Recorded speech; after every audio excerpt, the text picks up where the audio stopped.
I think there's a misconception out there in YouTube world and everybody's sharing this thing that like you really don't need to build a big audience to make money with YouTube.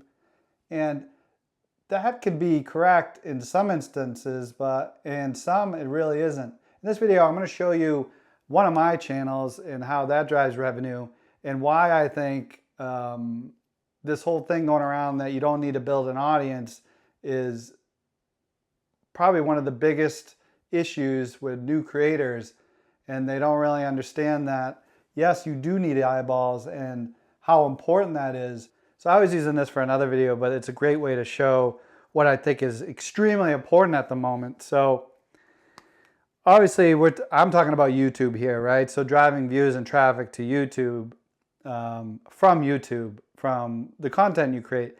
This by far, I believe, is the most important thing, right? This was created for another video I was creating, but the reason why content is so important and it's a game changer right now is you have to get eyeballs. Like this whole thing that you don't really need many eyeballs is just a lie, because on your channel, there's going to be all kinds of eyeballs, and a lot of them are not going to be the right ones that you can sell whatever you're trying to sell. And to get that avatar right here dialed in can be tough sometimes, okay? It's not the easiest thing to figure out who your avatar is, and sometimes you make YouTube content that really doesn't serve that avatar. Then you might serve that avatar with your content, right? But that content you created doesn't create a bridge into whatever the product that you're selling, all right? So you have some type of product or service.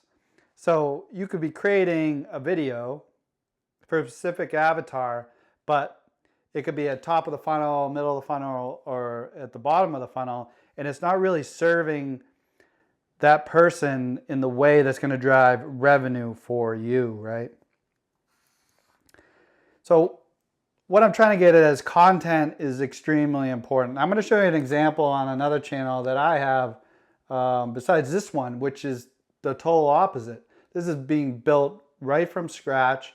I am trying to target a smaller audience because more than likely it's going to be more of a high ticket product that I'm selling people, but the concept's still the same. I want to get as many eyeballs on it as possible. So let me show you here. This is actually a cooking channel of mine. So this is Home Cook Basics, but you could go visit too, Home Cook Basics on YouTube. You'll find me, or on Google it'll find me. But there's a bunch of shorts here, which if you're trying to make money on AdSense, like shorts really is no good, right? It's these videos that you make money on. Huge. I wish I never created any shorts on my channel.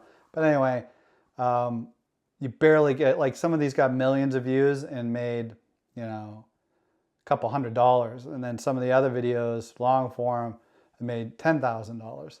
But the point is, I made a mistake on this channel, and I actually covered it on another YouTube video on my channel where, you know, at 17 million views, I was just making money off AdSense. And the amount of money I could have made if I had sold them a product during that journey would have been totally different.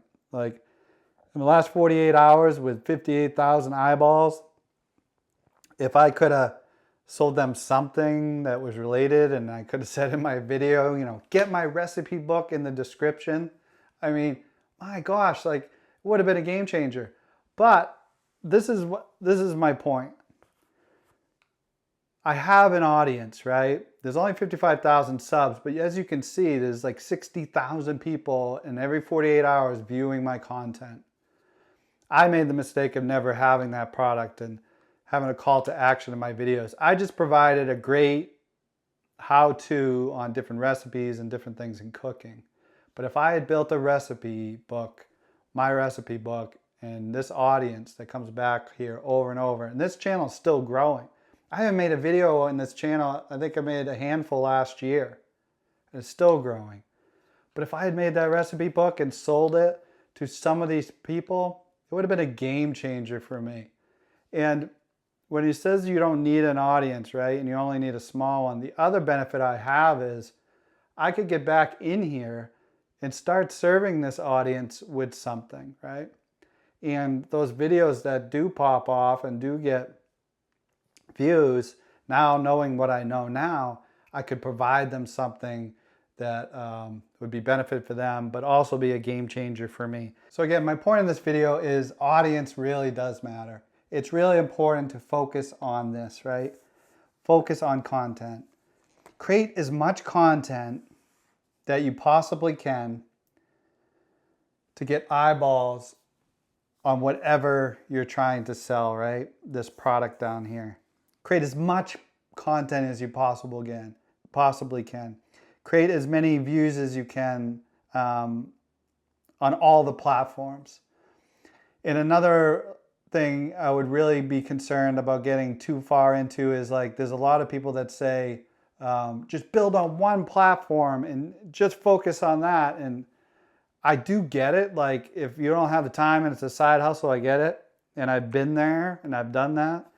But I could tell you it might be a huge mistake. For example, this YouTube channel had a website. It does still have a website, but that's how I got in the game. I used to build websites, drive traffic to them. I know how to SEO. I know how to rank on Google, right? So I drive traffic to the website and make money off that website.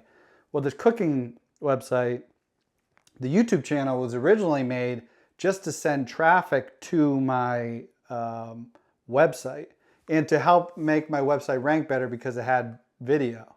And then on that website, I'm sure you've been there, you're like trying to search for a recipe and all those ads pop up. Well, those ads pay you to be there. And that thing made, I think it was over like 100,000 views a month to that website, and it was making $4 to $5 grand a month. Great money, right? But my point is what I'm trying to say is I put all my eggs in that basket, and at one point, good thing I was still working and it was a side hustle. Google just took it all. Like, in one day, the algorithm changed. They pushed all the stuff to the real bigger creators. I'm talking like they were getting millions and millions of views to their website a month. And us little guys got crushed. And I went from like $4 to $5 grand down to $230 or whatever it was, something stupid. I saw that Mediavine money the other day. I think it was like $126 I'm getting from the website currently. The YouTube makes, way more money than that. But my point was, all those eggs were in that basket. So that's another misconception I'd really watch out for, is just put everything in one basket, because these platforms, the algorithms, everything can change. I'm huge and bullish on YouTube, but that could change tomorrow. And I'm actually really thinking about this because I'm going to start really going harder on the other platforms. Some I don't really like, but I'm thinking about LinkedIn, maybe Instagram, Facebook, not so much, but you can still run ads on Facebook. But anyway, I'll keep talking. Hey, if you're building an online business, that's what I do. I have a community of people building their businesses, mostly teaching what they know, coaching, consulting, or if you're a hobbyist in some type of niche. I have a free community. The link's in the description. And then in that community, I have a thing called the scorecard, where you can really evaluate you and your business, in your online business, and where you're at and what you need to do to be successful with it. I hope you go check it out, and I see you in the community. And thanks for watching my video.